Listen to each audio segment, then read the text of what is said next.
Hi guys, today I'll be taking a look at a tactile switch, the KiiBOOM Taro Cream Milk. Let's get started. But firstly, as a disclaimer, these switches were sent to me by KiiBOOM. I wasn't paid to make this review and I will remain as impartial as I can as per usual. Anyway, enjoy the review. Now for some context, KiiBOOM actually reached out to me to review their Topaz switch, which is a heavy linear switch. However, I wasn't really interested until I saw this, which is a tactile switch. In fact, it's the only tactile switch in their lineup. Now, pricing wise, these are $16 for 35 switches on KiiBOOM, placing these in the mid-range. And this is what they look like when disassembled. Feel free to pause the video. Now, let's move on to the switch segments.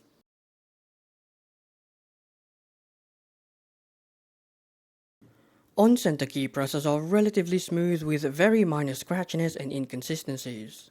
Off-center key presses are again relatively smooth with very minor scratchiness and inconsistencies. Overall, these are on par with the Boba U4T, its closest competitor, 8 out of 10. Now, according to KiiBOOM, these switches have an actuation force of 54 grams at 1.7mm and a bottom-out force of 62 grams at 3.2mm. Now, the force curve I just showed you isn't available on the website, but I don't think it's super accurate anyway, at least regarding where the tactile bump is and how big it is. Now, in terms of the actual key feel, they feel a lot like the Boba U4T, which is such a highly regarded switch in the hobby, so that's really saying something. So, with that in mind, how does it actually feel? Well, just like the U4T, it has no pre-travel, they have a very similar actuation point, and they both have a shorter travel, although the U4T has a slightly sharper tactile bump. Additionally, they've also been very consistent. I'd still say the U4T edges these out, but not by much. Honestly, with proper lubrication techniques on both switches, they would be on par. Overall, these are perfectly weighted to my preferences with only the slightest hints of inconsistencies, 9 out of 10. Now, sound is the number one biggest difference between the two switches, in my opinion. Now, the U4T is described to have a thocky sound signature, although it was clacky during my testing. However, the Taro Cream is one of the clackiest switches I have around, and I'll go as far as to say that it's the clackiest tactile switch that I have.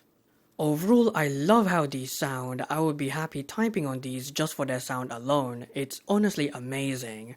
10 out of 10. Now, take a listen and enjoy.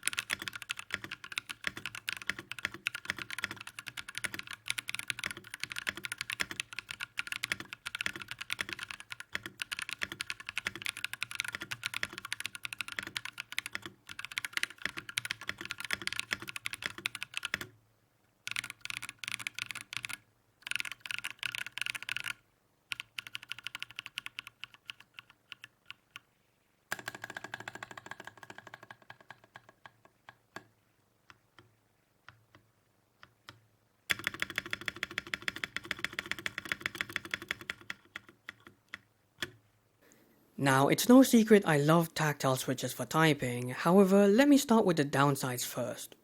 Firstly, unlike the U4T, these switches seem to sometimes struggle to return after actuating.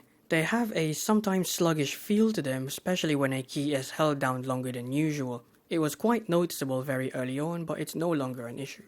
Furthermore, the Taro Cream Milk has always felt like an unrefined version of the Boba U4T. It has some slight inconsistencies and is overall not quite up there, but it's really close.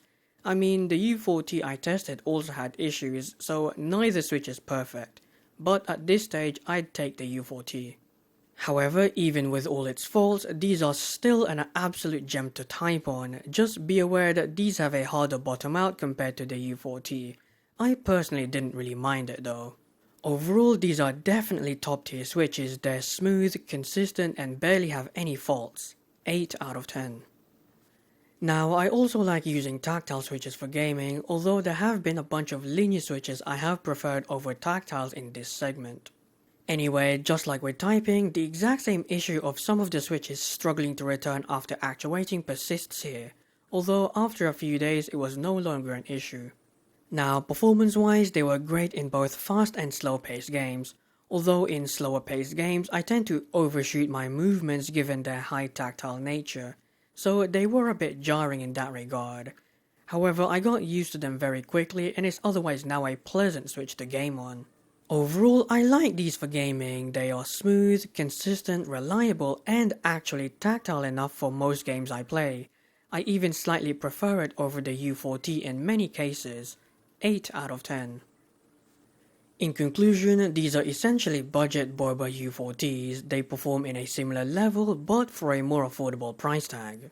The final score for this switch is 43 out of 50 or 86%, which actually beats the U4T by 2 points, so yes, they are very similar performance-wise, but one is cheaper.